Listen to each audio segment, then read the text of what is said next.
Hello class, good morning. Type good morning sa ating chat box if you can hear me, everybody.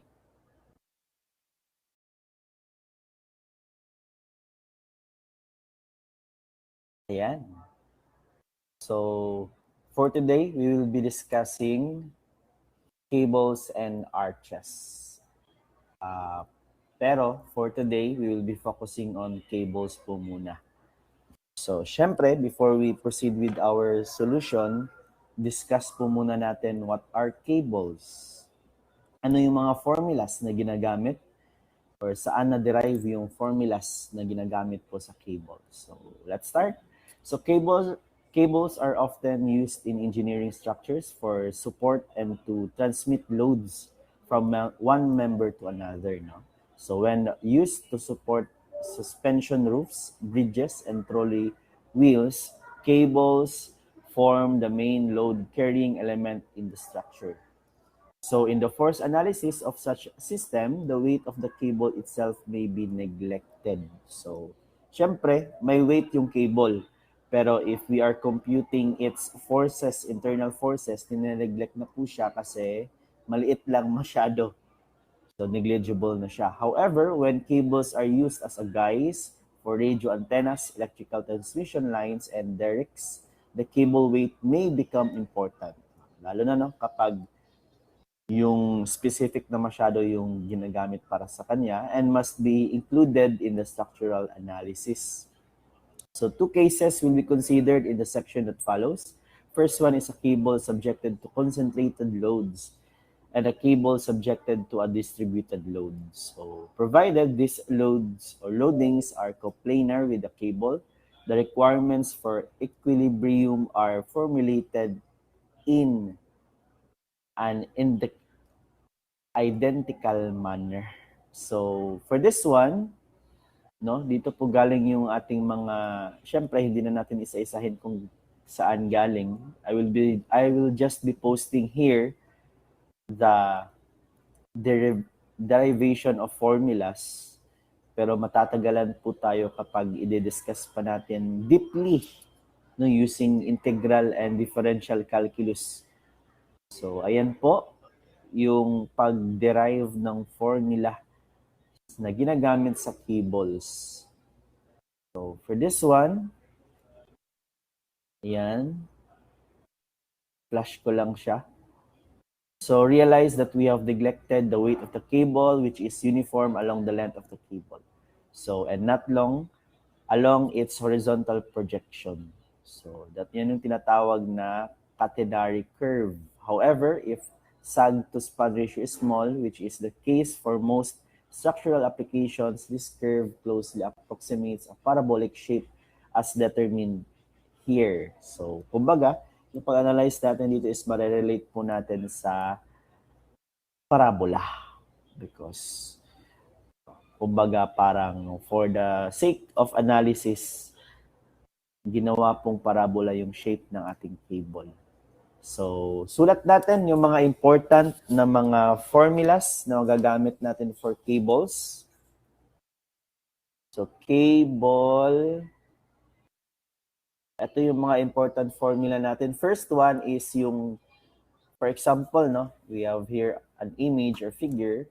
We have our support A and support B. So, yung force or tension from our A, this is the tension sa ating point B. Ito po yung mga formula natin, no? Yan. So, tension at point A multiplied by the cosine of angle at point A, no? Ibig sabihin, for example, dito, so zoom in lang po natin. Ito yung, for example, ito yung tangent at point A. Tension, at point A. So, ito po yung tinatawag, ito ayan. Ayan po yung angle at point A. So, same po sa kabila. Ito yung angle at point B. So, this is the angle at point A. So, same pa din. No? Zoom in natin na figure. Ito yung ating tension at point B.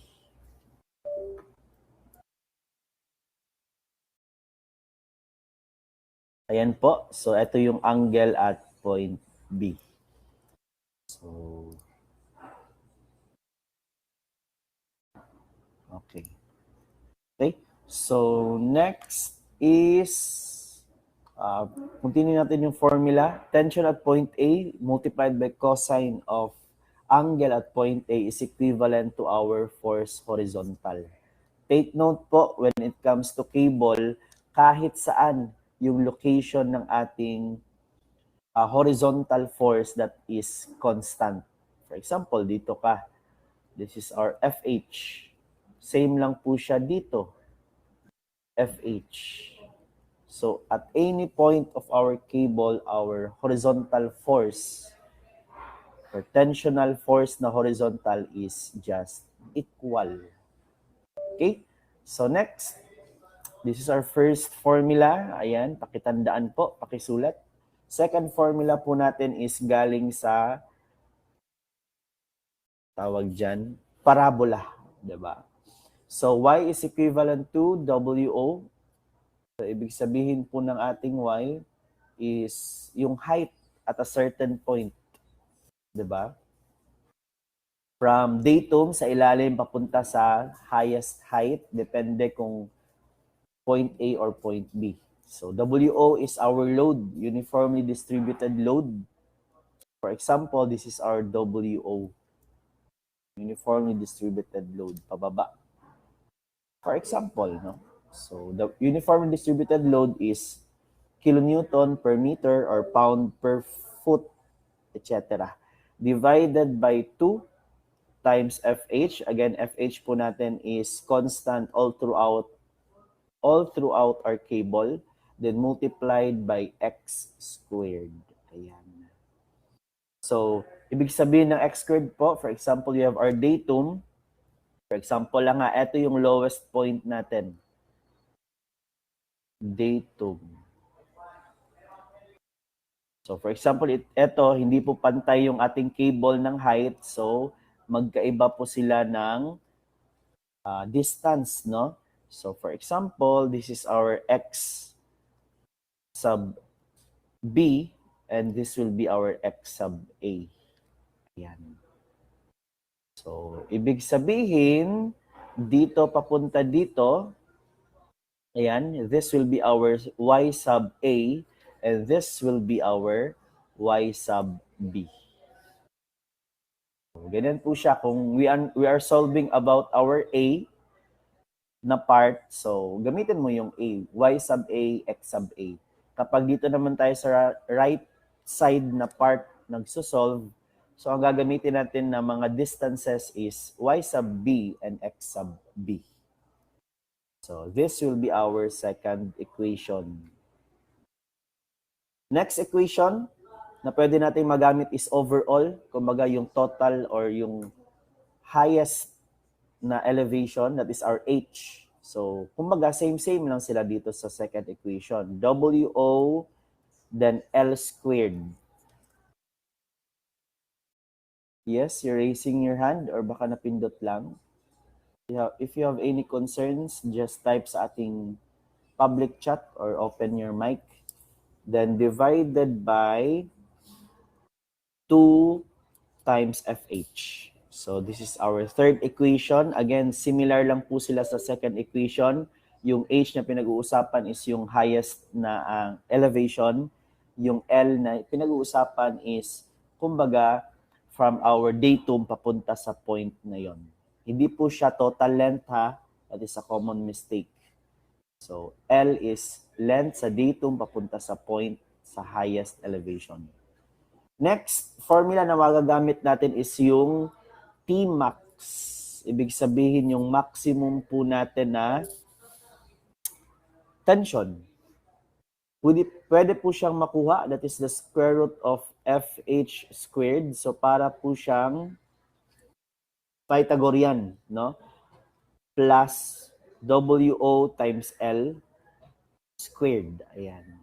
So that is our first equation. Kapag hinahanap yung maximum, no, sinabi ng ating problem, find the maximum na tension. So, pwede din siya, another formula na pwede nating magamit in solving our Tmax that is equivalent to WO. Again, that is our uniformly distributed load na nakapatong or yung humihila sa ating cable multiplied by L, no, length natin, then square root of 1 plus yung ating L over 2H squared. Ayan. Lahat sila is naka-square root. So, this will be our fifth formula na pwede nating magamit. Next, ilalagay ko na lang dito sa side, sa kabila. Kasi puno na, no? So, next na one is kapag hinahanap yung ating angle. No? Angle ng ating cable at a certain point. So, that is tangent of angle, for example, angle A. That is equivalent to dy over dx. Ibig sabihin, kapag meron kang equation of your cable, i-derive mo lang. Diba? Alam natin yan sa differential calculus. The first derivative of an equation is its slope or is its angle of the slope. So that is our sixth equation. So, same pa din, dy over dx, di ba? First derivative of an equation, pwede din po nating i-relate yung ating formula kanina, ito, WO over 2FH x squared, i-derive natin, first derivative. So, what will happen? WO, di ba? Over 2FH, that will be our, tawag nito, that will be our constant from our differential calculus, the formula. So, ang x po yung ating variable. So, the derivative of x squared is 2x, tama? Na, di ba? Power rule. So, what will happen? Cancel out, cancel out. So, dy over dx is equivalent to WO times x divided by FH. So, this is the first derivative of our equation of the parabola slash cable. So, kapag ayaw mong mag-derive nito, pwede mo nang i-memorize kaagad si number 7. Pero kapag ayaw mo siyang i-memorize, tandaan mo lang si number 2 na equation, i-derive mo lang. That is our equation number 7. And last one is the length of our cable. Length. Ayan. So, that is equivalent to the integration. Pwede natin gamitan ng integral calculus, no? Of the square root of 1 plus yung WO natin times x divided by our TO. So, ang TO po, ibig sabihin is yung ating force na horizontal. So, some other books kasi TO yung gamit nila. So, dito sa formula natin, that is FH. Okay? So, ayan, lagyan ko na lang label. TO is FH. Then, squared. And po, with respect to dx, from x sub 1 to x sub 2. So, depende kung saan na length. Pag total, so from 0, papunta sa other side. So, this is our 8th pang-walong formula. So, there you have it. Save ko muna. Yan, baka mawala. And share screen natin ulit. Yun. So, we are ready. Again, paki-screenshot po because we will be using these formulas all throughout our topic for today. Next, ayan, apply po natin sa ating first problem. So, we have a cable, supports a girder which weighs 850 pound per feet. So, ibig sabihin, etong yung cable, ito yung ina-analyze natin. It is carrying a girder, a beam, which is 850 pounds per foot, per feet. That is a uniformly distributed load. So, rekta, di ba? Ibig sabihin, this will be our WO. Di ba? So, As you can see, magkaiba po yung kanilang height. So, ibig sabihin, wala po sa gitna yung ating datum. Hindi po natin alam kung saan siya banda. So, again, yung datum po natin is si point B. Ibig sabihin po, ito yung ating lowest point of our cable. Diba? Lowest point of our cable. That is our tension at, for example, analyze natin, nandito yung TB natin or also known as our FH, di ba? Lahat ng horizontal forces are just the same.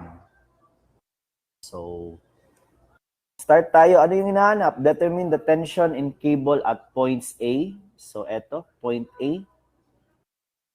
TA yung hinahanap. Next is point B, si TB. Diba? And then sabi ko kanina, kapag sa lowest point, wala po tayong vertical force. Horizontal force lang po. So si TB is diretsyong equivalent kay FH. Then, next one is tension at point C. Ito si TC. So tatlo. Dagdagan po natin. Ito yung first na hinahanap, ABC. Yung second na hinahanap or dadagdagan natin. Ayan. For letter number 2 is the total length, the length of the cable. Ayan. Para magamit natin yung isang formula. So, the second is the length of the cable. Okay? So, start po tayo. First thing, wala tayong FH. 'Di ba? Yung formula natin dito, mostly may FH. So, I think our first goal is to find our FH. And yung isang problema din po natin is hindi natin alam yung location horizontally ng ating lowest point. So, para ma-solve natin siya, syempre, let us denote, kumbaga, ng mga unknowns. So, if this one, papangalanan ko siyang, lagyan natin siya ng mga variables para ma-solve natin ta. This distance, again, is not the center, okay? Kasi magkaiba sila ng height. Yung isa is 40 feet, yung isa is 20 feet. So, papangalanan ko po siyang x prime, hindi po x kasi, di ba, dito sa formula natin may mga x's. So, it will cause confusion. So, papangalanan ko siyang f prime.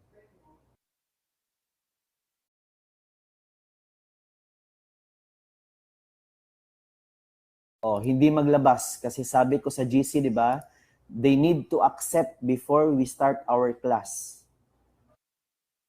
Wala man ito, so that's why this kasulod. So, next is, proceed tayo. If this is x prime, ibig sabihin po, in this part, di ba, 100 feet yung ating horizontal length, so that is 100 minus x prime. Diba? So, ayan na. X prime, 100 minus x prime, papunta kay B to A. B to C naman is tinatawag na x prime. Okay? So, analyze po natin to. Diba? First thing, analyze natin siya. Hindi naman po natin siya pwedeng i-analyze as a whole. Diba? Sabi ko kanina, yung ating x means from our datum papunta sa point or sa ating lowest point papunta sa other point. So, hindi po siya total length. So, unahin po muna natin at point B papunta kay C. Ayan. So, ibig sabihin, ito B papunta kay C. So, other half, hindi naman literal na half, B to C yung ating unang i-analyze. So, for that one, formula natin kanina, Y is equivalent to WO divided by 2FH multiplied by X squared. So, again, dito, B papuntang C na distance. Then yung X natin is same than B papuntang C. So substitute natin, B papuntang C, ang ating vertical na height is 20 feet. So Y is 20.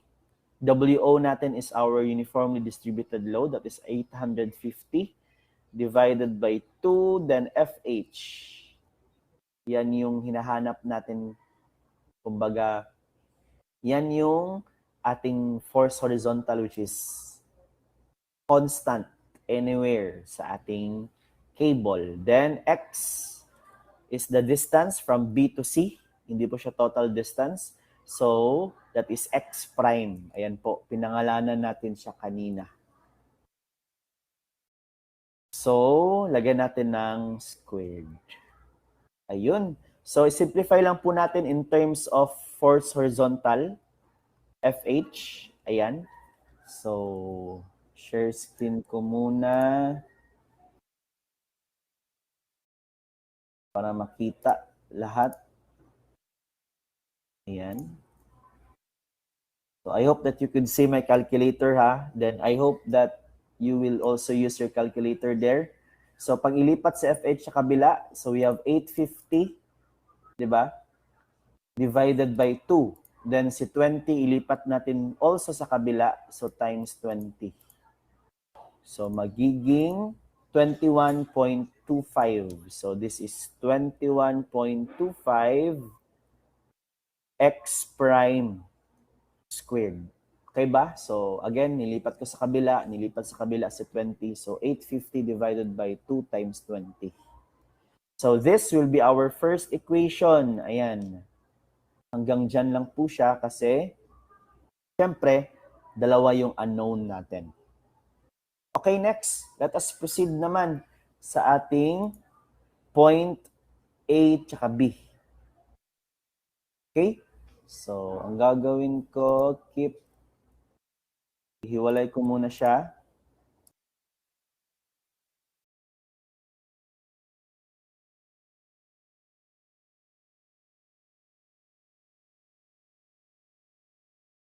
Then, share screen ulit.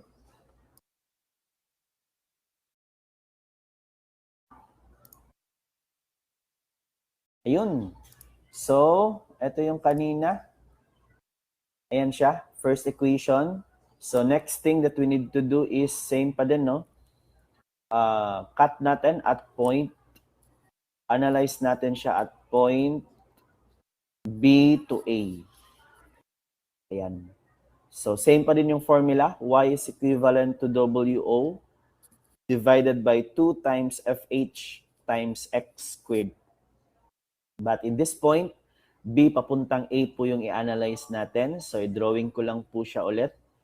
Ito yung distance natin na 100 minus X prime.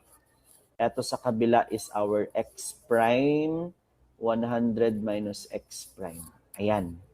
So, ibig sabihin, again na, B tayo papunta kay A. So, ang Y natin is vertical distance 40 equals yung WO natin is 850, di ba? Pound per feet. So, 850 divided by 2 FH. FH natin is kahit saan is constant. Dito sa baba is TB. Tension at B is equivalent to FH. Then, X squared. Ang X po natin na distance is from our B papunta kay A, which is hindi natin alam. So, that is denoted by 100 minus X prime squared. Okay? And then, another one, a common mistake na nagagawa, take note na yung distance natin is from B, which is our datum, going to the left po tayo. Kanina is going to the right, so ibig sabihin positive. Ito is negative kasi papuntang left yung ating location, B to A, so this is negative. Ayan, sulat ko lang po siya ulit. Negative, ayun. Kita, no? Negative, B papuntang A. Datum papuntang A, left side, negative. Sa kabila is B papuntang C is positive. no, going to the right is positive. So, ayan, common mistake, hindi na nalagyan ng negative. Then, yung squared natin is nasa labas. Ayun. Okay? So, this will be our equation number 2. So, two equations to unknown, FH tsaka SX prime. FH tsaka X prime yung ating unknowns, di ba? So, ang gagawin natin is substitute. Substitute equation number 1 to equation number 2. Di ba? Meron tayong equation 1 kanina. Ito, 21.25x prime squared. So, ibig sabihin, pag i-substitute natin siya, 40 equals 850 divided by 2FH, negative 100 minus, yung kanina, sorry, FH is i-substitute natin. So, imbes na FH, papalitan po natin siya ng 21.25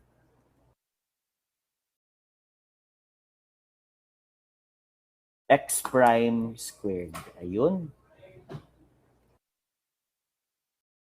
Ayan. Kita, no? Yung FH pinalitan ng equation number 1. Ayun. So, pinalitan siya. Negative 100 minus x prime squared. Ayun. As you can see, with our equation, isang unknown na lang po siya. Ibig sabihin, pag isang unknown na lang, pwede na natin gamitan ng shift solve. Diba? So, share screen ko ulit. Entire screen. Para makita ninyo yung calculator ko. Ayan. Type yes if you could, or if you can see my calculator, everybody. Calculator tsaka yung screen. Kita ba? Ayun, yes. Sige. So, balik tayo doon. Pero mas maganda ha, that you have your calculators there. Pwede na kung sabayan.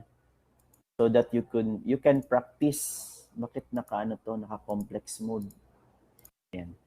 So, type natin, 40 equals 850 divided by 2 times 21.25. So, x prime, x na lang yan, no? Kasi nag-shift solve tayo.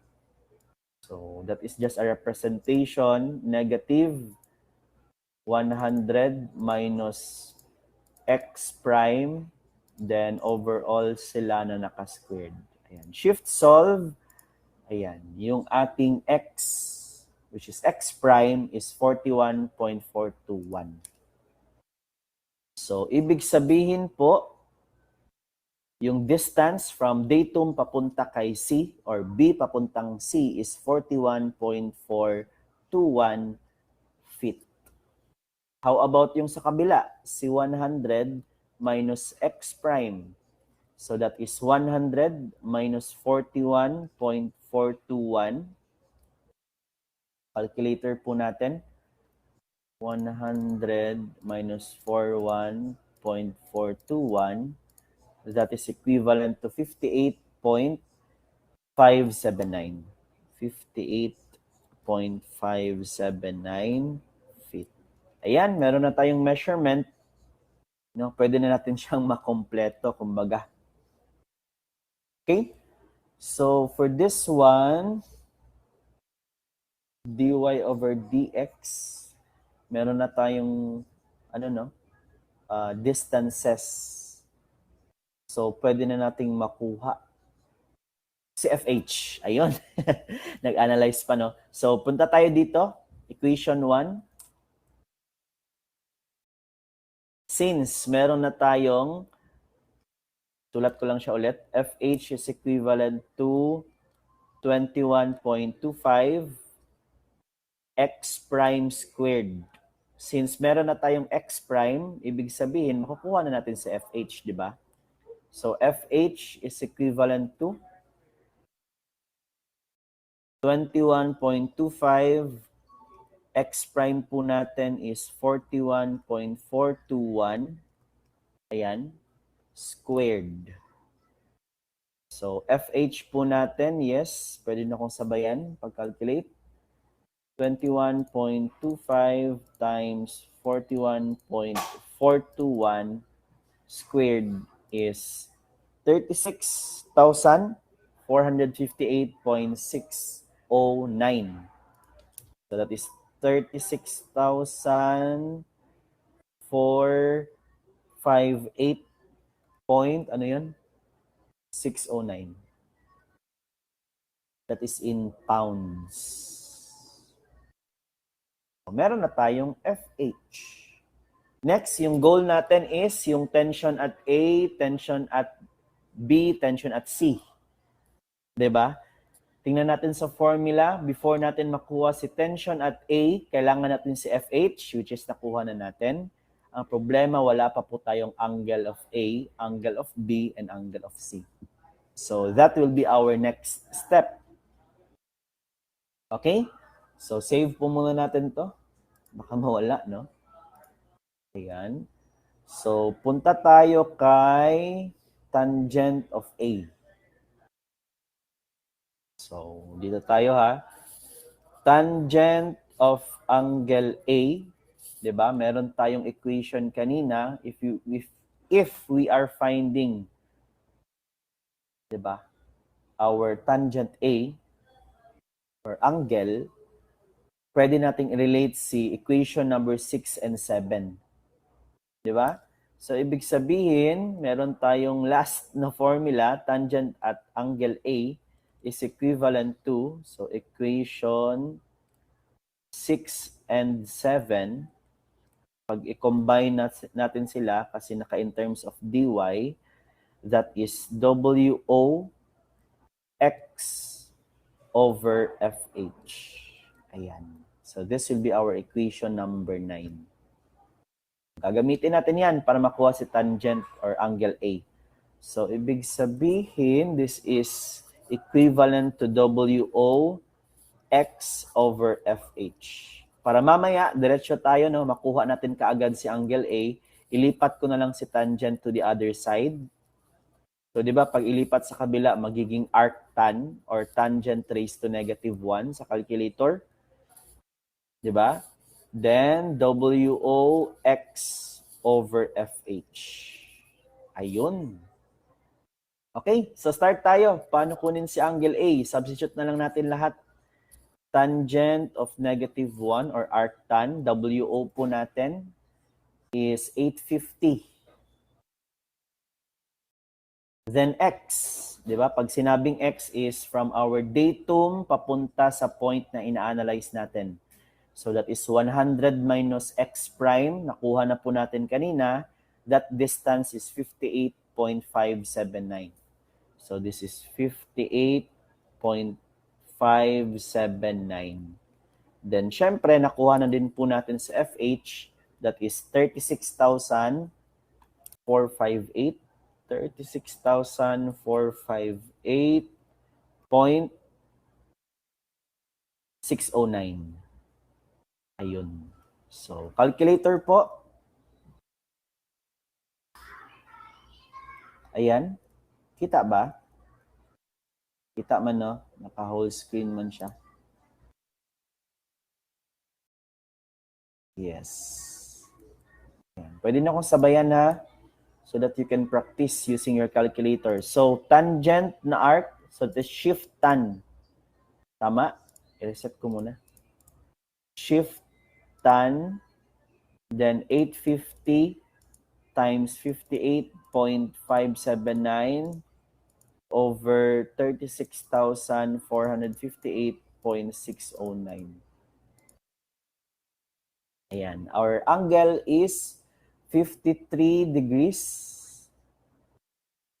0.787.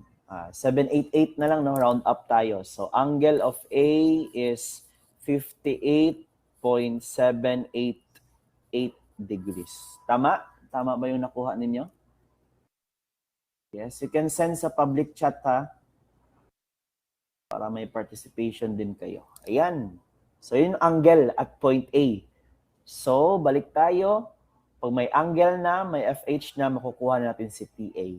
So, With our formula, TA is equivalent to, i-transfer ko na lang kaagad TA is equivalent to, transfer natin sa kabila, FH over cosine. FH over cosine of angle A. So, ibig sabihin, TA is equivalent to 36,458.609 divided by cosine of 58.788. Diba? Ito yung equation or formula number 1 natin kanina. Ito yung formula number 9 natin kanina. Ayan. Ito, anong formula to? Lagyan ko lang ng label. Formula number 2.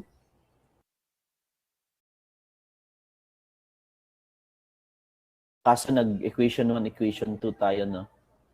Sige lang. Formula.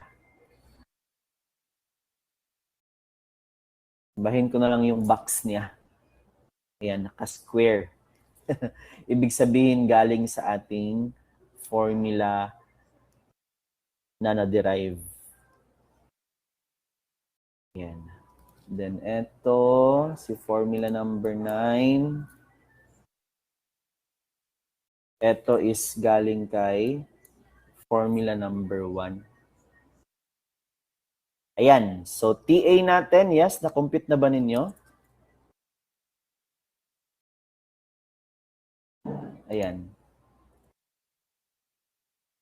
53.788, hindi 58. Okay, thank you for that correction. 53.788. Sige, calculator natin. 36,458.609 divided by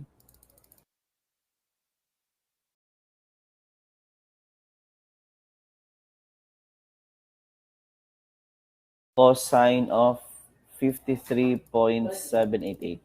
Ayan. So, ang sagot natin is 61,000. Di ba?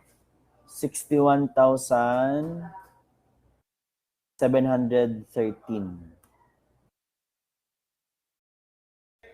Tama ba? 36,458,609 cosine of 53.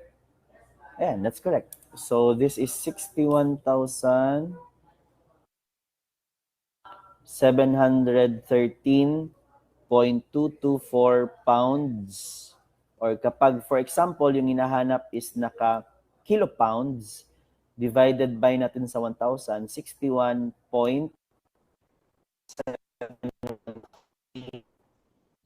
that is kilopounds.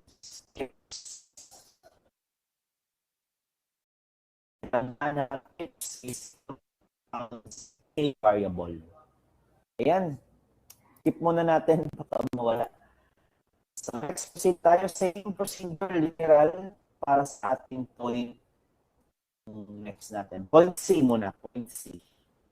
Okay? So, again, formula number 9 gagamitin natin. So, angle at point C is equivalent to tangent raised to negative 1 WOX over FH. So, angle at point C is equivalent to tangent raised to negative 1. WO natin is 850 pa rin. X natin. So, tingnan natin from our datum papunta kay C. That is our X bar. X prime, hindi X bar. So, ang X prime po natin is 41.421. Then, divided by our FH, 36,458.609. Ayan. Okay. Sa paki-calculator po, yes, sabayan nyo ko. Practice din kayo, no? So, we have arc tan of 850 times 41.421 divided by 36,458.609. Ayan. What is our answer? Yes, pakisend sa ating chat box.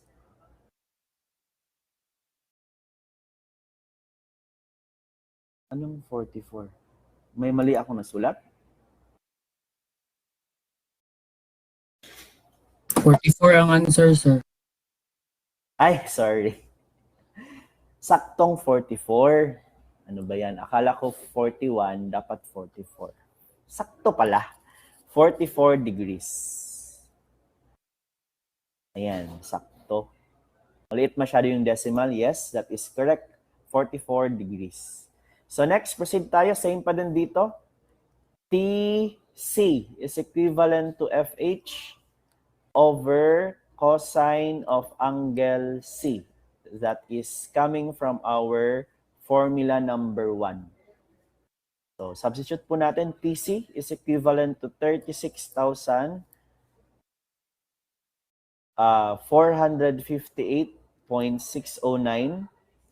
divided by cosine of angle C, 44 degrees. So make sure yung calculator ninyo is naka-degree, hindi siya naka-radian. So we have 36,458.609 divided by cosine of 44. Yes, what is our answer? Hintayin ko muna kayo.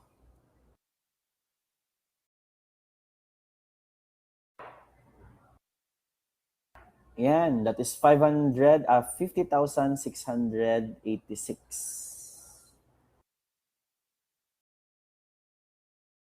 Ayan, 50,683.431. Round up tayo. So, tension at point C is equivalent to 50,683 nakalimutan ko, 431. That is in pounds, LB. Convert natin, divided by 1,000, so 50.683 K. That is also known as kilopounds, kips. So this will be our answer for our point C na tension. Dalawa na. Tension at A, tension at C. So next thing, save ko muna. Baka kasi mawala, no? So next thing, solve po natin at yung tension at B. Pero kapag gagamitan natin ng common sense, no? Diba sabi ko kanina, tension of B is FH.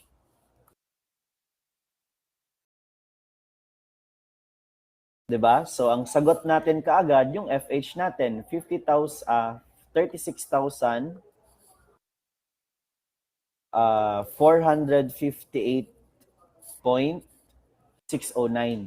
Ayan. Pero kapag gusto mo ng proving, sir, hindi ako maniwala. No? So, i-prove na to. Let us prove na same si TB tsaka si FH. Okay? So, 36.459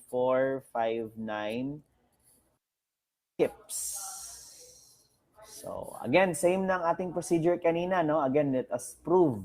So, angle at point B is equivalent to tangent raised to negative 1 of WO X over FH. So, anong ibig sabihin ng X? That is the distance from our date to our point na ina-analyze. Ibig sabihin, B papuntang B. Oh, what distance is that? That is 0, no? Ibig sabihin, angle at point B is equivalent to tangent of raised to negative 1. WO natin is 850. X natin is 0. B to B. No? 36,458.609. Ayan. So, ibig sabihin, 850 times 0 divided by 36,000, cancel out lahat, 0. Sa calculator natin, arctan of 0 is 0. Ayun. Ibig sabihin, angle of B is 0. No? Next, gagamitin natin yung formula na to. TB, tension at B is equivalent to FH divided by cosine of angle B. So, substitute natin, TB equals 36,458.609 divided by cosine of 0. Sir, cosine of 0 is 0. Mali. Cosine of 0 is 1. Diba? Ibig sabihin, calculator natin, parang naka-divided by 1 lang siya. 36,458.609 divided by cosine of 0 is just the same. So, therefore, na-prove natin na same lang pala si TB tsaka si FH. So next time, kapag may quiz kayo or exam, wag mo nang isolve si angle B. Diretso yan siya 0 degree. Diretso ka na FH is TB. Ayan. Kumbaga, i-prove lang natin. I-prove ko lang. 459. K or KIPS. So this will be our final answer.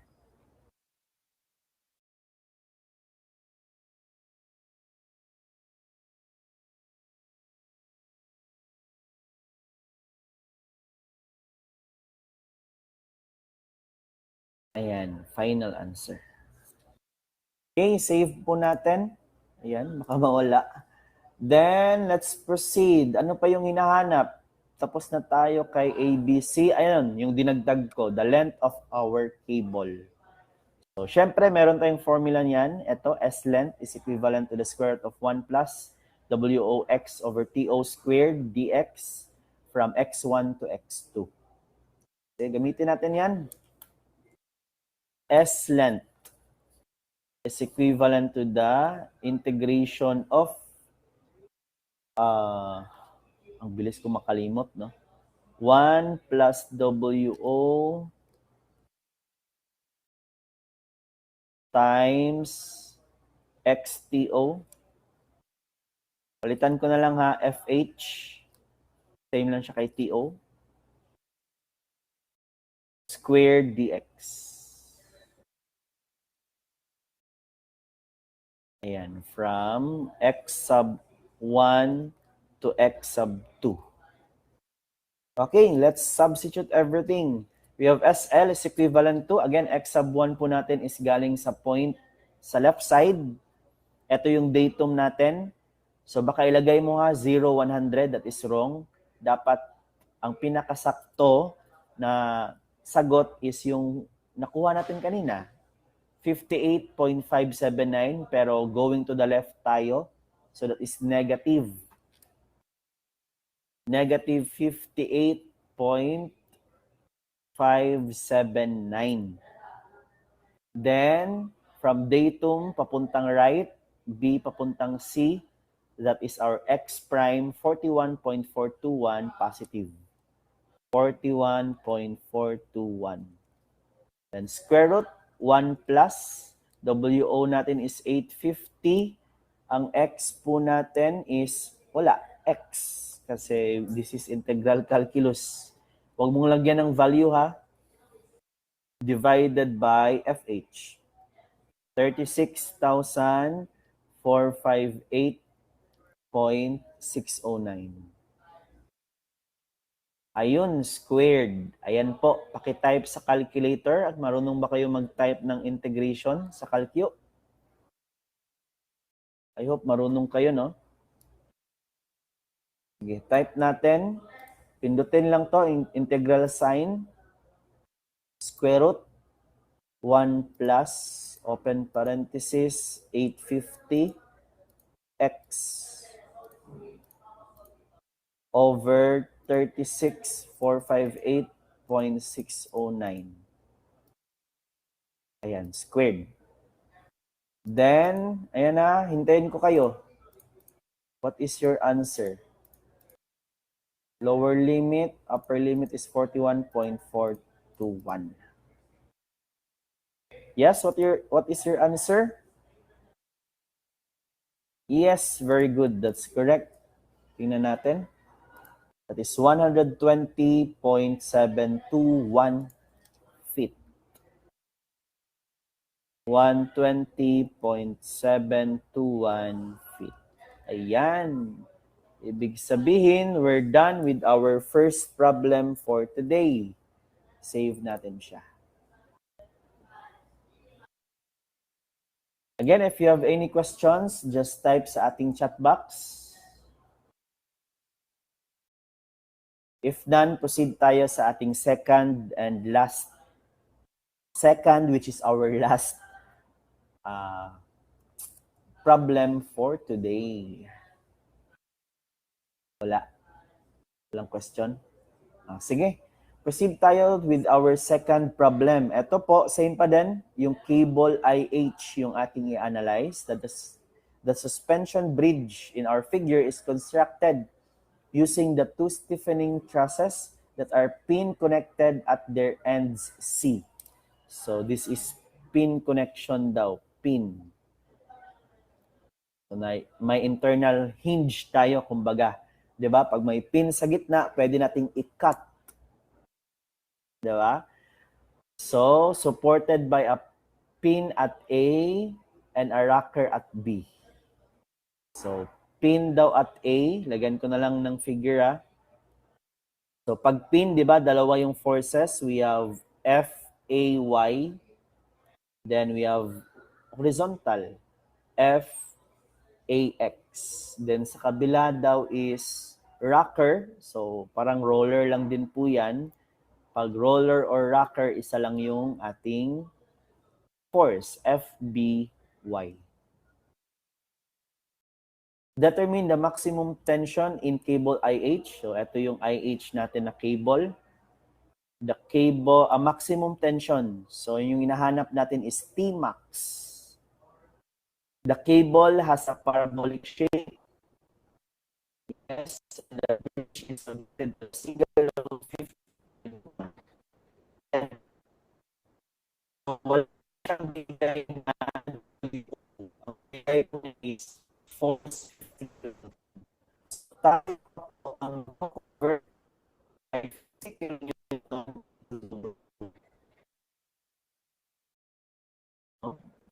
to kung sa BOB tansya. Kung natin si Architecture, the formula na mag-FHW, gamitin natin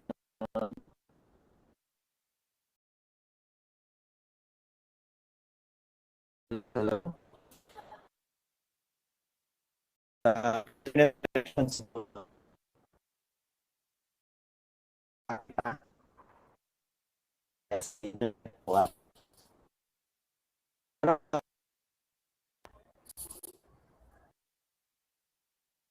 Or pawala-wala lang yung pagka-choppy niya?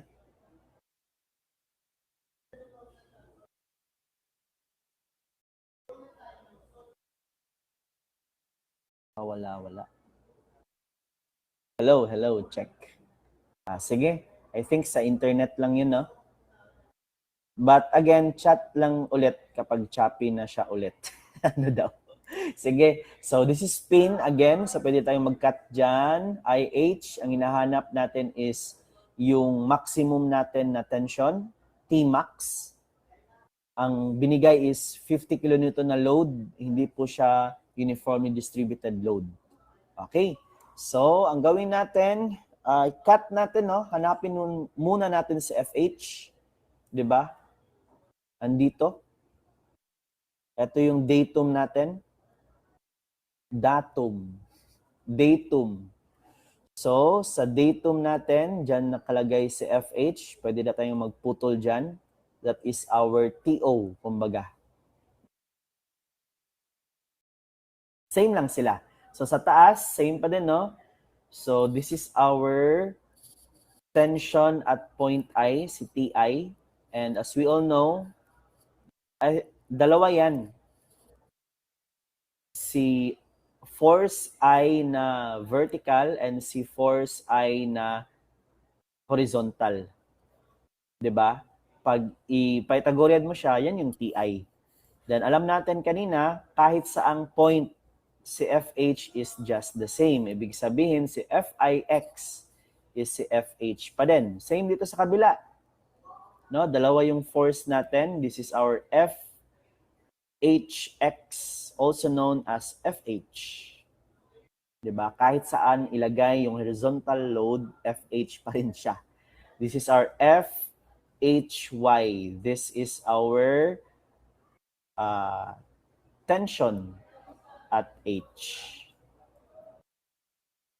Okay na daw. Sige. Okay. So next, ayan, pangalanan na lang natin siyang point O, yung datum. So sabi niya 4 at 3 meters, ibig sabihin po per member is 3 meters, 3 meters, 3 meters. Dito din is 3 meters, 3 meters, 3 meters, 3 meters. Diba? 4 at 3. Yan ang ibig sabihin niya. Okay, let's start. Ang kailangan po muna natin kunin dito, diba? FAY tsaka FIY. Marami tayong unknown, no? Again, yung TI, that is FIY tsaka FH. Kabila, si TH is FHY tsaka si FH. No, Pythagorean mo lang yan. So, siguro ang pinakamagandang way dito, unahin natin ang pag-analyze sa whole figure. At whole figure. Yan na, whole figure tayo. So, sa whole figure tayo, saan yung pinakamagandang mag-moment dyan? Siguro sa B tayo. Ma-cancel out man din yung FAX. So, pwede lang, no? Summation at moment at point B is equivalent to 0 where all clockwise forces are positive. So again yung goal natin is hahanapin si WO kasi yung formula natin, ayan, mag-set muna tayo ng goal. Ito kasi yung formula na gagamitin natin. Tmax is equivalent to WOL square root of 1 plus L over 2H squared. Wala tayong WO.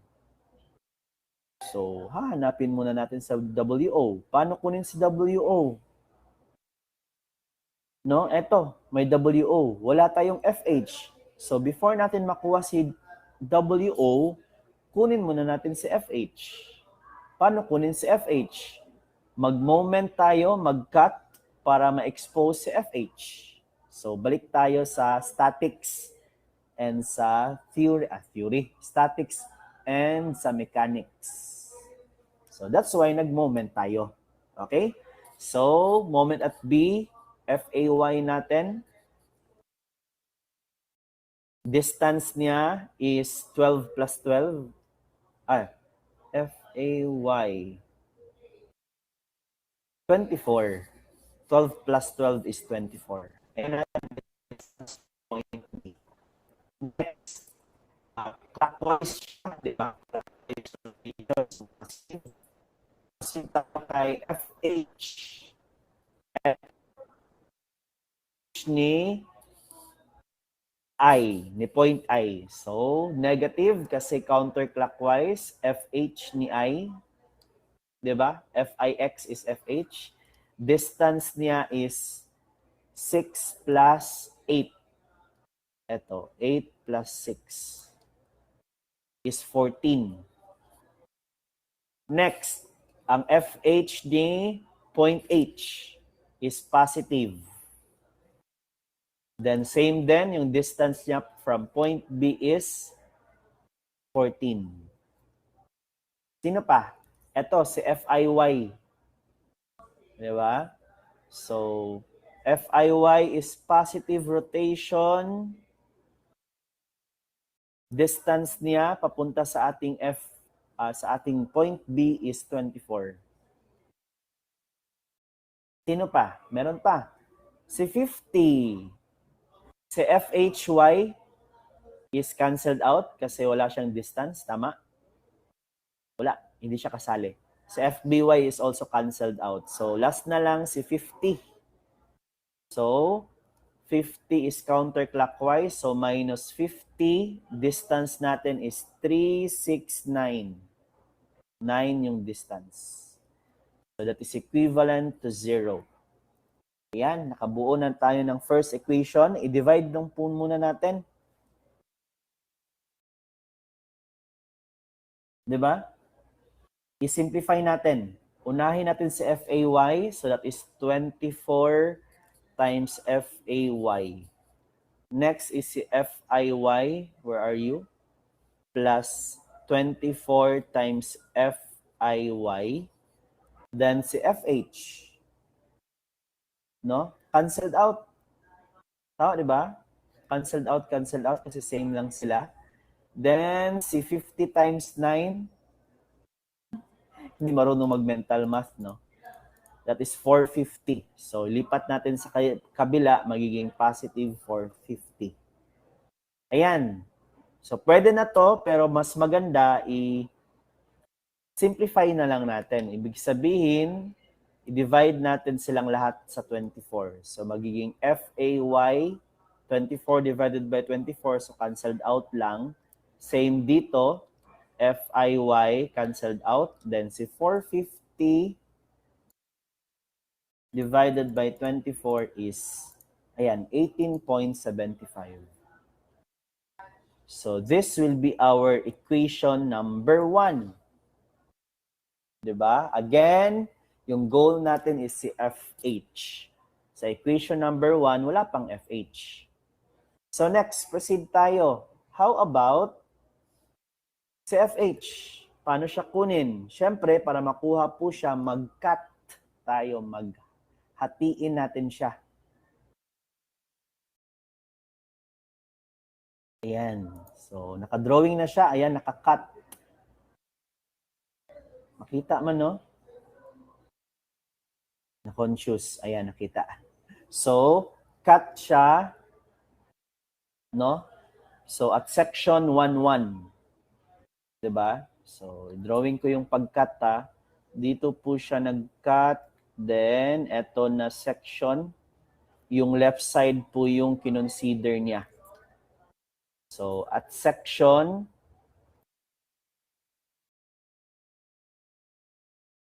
1-1. Ibig sabihin from A to C na section.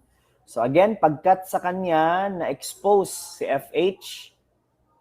Diba? Ito yung ating FIY.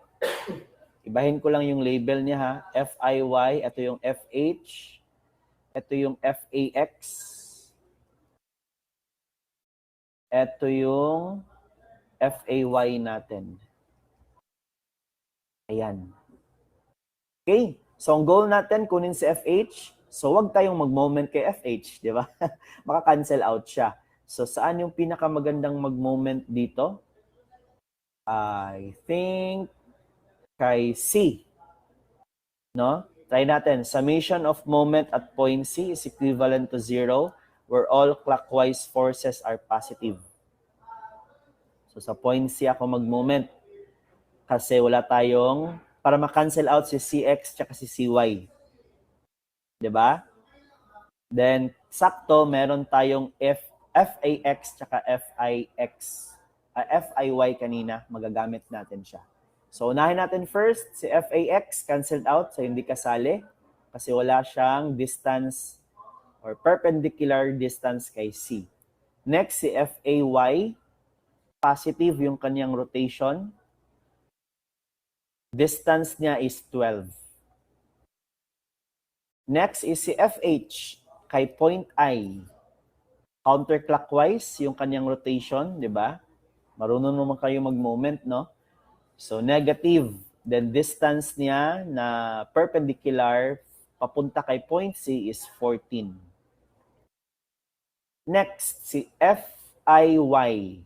Ayan, si IY dito sa figure. Positive, yung kanyang rotation, no, clockwise. So, FIY multiplied by its perpendicular distance from point C, that is 12 meters.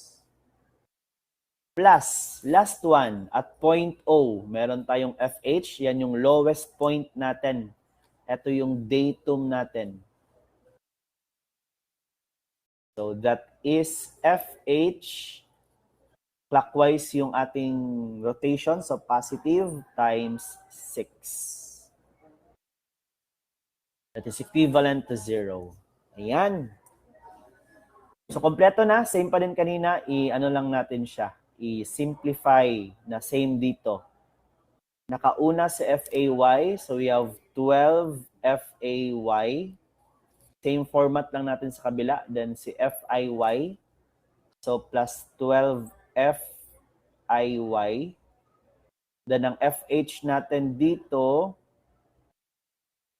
negative 14 plus 6. This is my calculator. Negative 14 plus 6. Uy. Ayun, negative 8. Transfer sa kabila, magiging positive. So, positive 8 of FH. Ayan, same po kanina. Para mag-equal, dapat FAY plus FIY siya. So, divide both side by 12. So, ibig sabihin maging FAY plus FIY equals 8 divided by 12. Ilan ba? 8 divided by 12. Ayun, 2/3. Or 0.667. 0.667 FH. Ayun, meron na tayong equation number 2. And as you can see, diba, same yung left part na equation 1 tsaka equation 2. Ibig sabihin, pwede natin siyang i-equal, no? Substitute equation 1 and equation number 2. So, ibig sabihin, same naman sila, no? Yung right side yung mag-equal. 18 point, ilan yun? 75 is equivalent to 0.667 FH. Nasundan ba? Same sila, no? FAY plus FIY, 18.75. Sa kabila, FAY, FIY, 0.667. So, pwede natin siyang i-equate. Diba? So, ibig sabihin, pwede natin ilipat sa kabila, FH, makukuha na natin. So, FH is equivalent to 18.75 divided by 0.667. That is equivalent to 28.111. Ayan, nakuha na natin yung ating first goal sa FH. Ano pa yung kailangan natin para kay Tmax? CWO.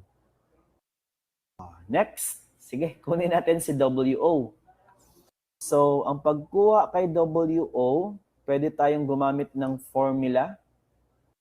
Sinong formula dito? Ito, si equation number 2 or formula number 2. That is y equals WO over 2FHX squared. Okay, gamitin natin yan. From formula number 2, y is equivalent to WO over 2FH x squared. Ayan, lagyan natin ng label, galing siya kay formula number 2. So, substitute natin na whole span. Consider natin. So, may FH naman tayo. Pwede natin i-consider 8 meters from datum papunta kay point H. So, ito yung consider natin. So, ang Y natin is 8. 8 lang ha, again, galing sa cable tayo, hindi sa lowest point. Baka 14 yung magamit mo. So, from point O papunta kay H is 8. Next, WO, yan yung hinahanap, divided by 2. FH natin is 28.111. Then X. So again, ang ina-analyze natin is O papunta kay H at O to H. Ayan. So yung X natin, O to H, ang distance nila na horizontal is 12 meters. So 12 squared. Ayan, pwede nating i-shift solve. Makukuha na natin si WO. Okay, using your calculator, pwede ba akong pakisabayan? And I will be asking what is the value of our WO. Yes, anyone?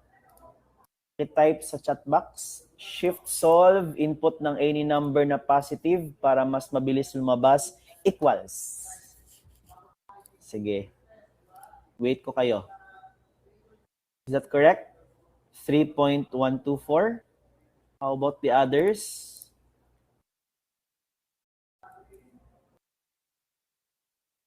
Equals. Ayan, 3.124 or pwede din 123. Maliit lang yan, no? Na discrepancy. So, siguro naka-shift store kayo. 3.123 or 3.124. That is just the same. So, that is our uniformly distributed load. Ayan, na-convert na po natin siya. So, last thing, meron na tayong FH, meron na tayong WO. We can now use our formula for finding our Tmax.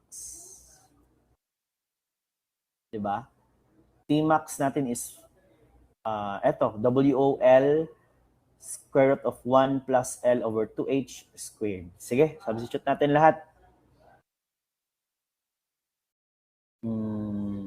Tmax equals WOL square root of 1 plus ano yun? L over 2H squared. L over 2H squared. Diba? Then, naka-square root lahat. Ayan. Substitute natin. Tmax maximum tension sa ating cable. 28.111. Length po natin. That is not overall length, ha? Take note. Datum at up to another point. So, hindi 24. So, pwedeng O papunta kay H, pwedeng O papunta kay I. That is just the same, no? So, 12. 12 meters, hindi 24. Then, square root of 1 plus, again, length is, hindi siya overall length. From point to point siya, so 12 pa rin. 2, height natin is hindi 14, ha? Ang height natin is from datum papunta sa upper part or highest elevation. So, 8. Hindi siya 14. Common mistake. Squared. Ayun. Okay, so paki-calculate po. What will be our Tmax?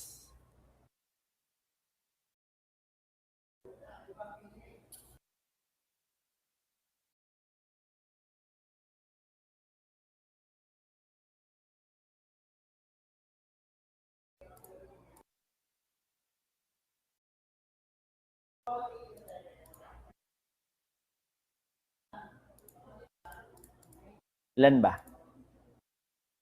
Yes, tingnan natin yung sagot ninyo. WO is 3.123. Oh, sorry. That's correct.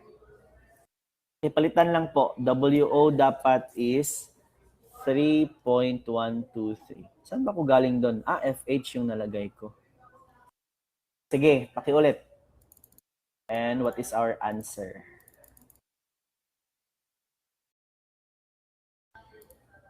Ayan.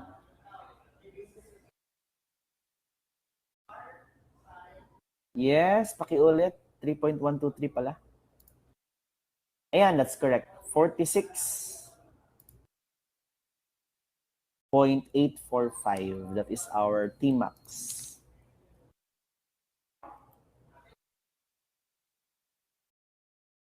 kilonewton. That is our final answer. Next, we're done, pero dagdagan na lang natin, no? Sayang naman yung solution natin.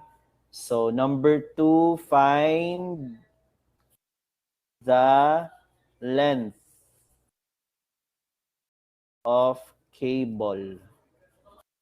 Sige, meron naman tayong formula, no? For the length of cable. So, substitute na lang natin. Okay? Next page ko na lang. Keep. Ko na lang siya ilagay. So, length of cable na formula, SL, x sub 2, x sub 1, 1 plus WO, x FH squared.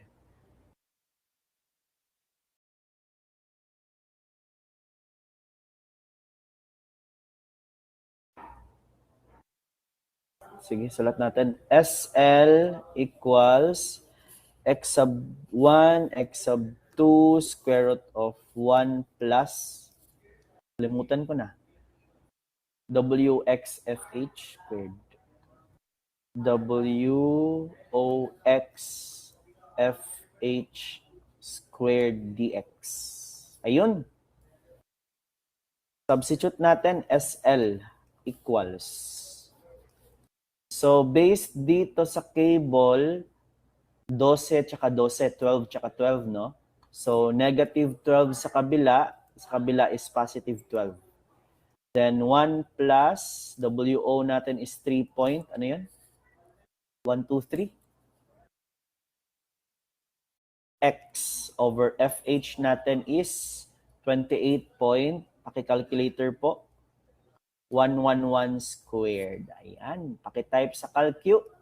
What will be our total length of our cable?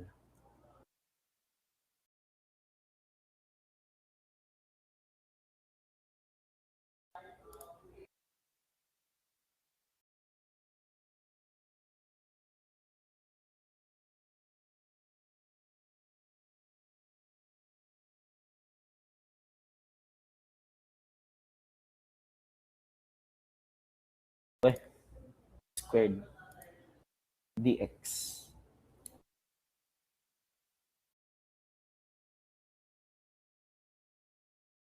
From negative 12 to positive 12. Yes, what is your answer? Tingnan natin kung parehas tayo. 29.886. Ayan, that's correct. 29.886 is the total length in meters of our cable. Ayan, di ba? Kasi nakasag siya. So, that is our final answer. And po, we're done with our class for today. So, to have your attendance, type dito sa chat box, apelyido, pangalan, then present. Ayan. Again, we're done with our class. Thank you for listening. See you again next time for our next topic.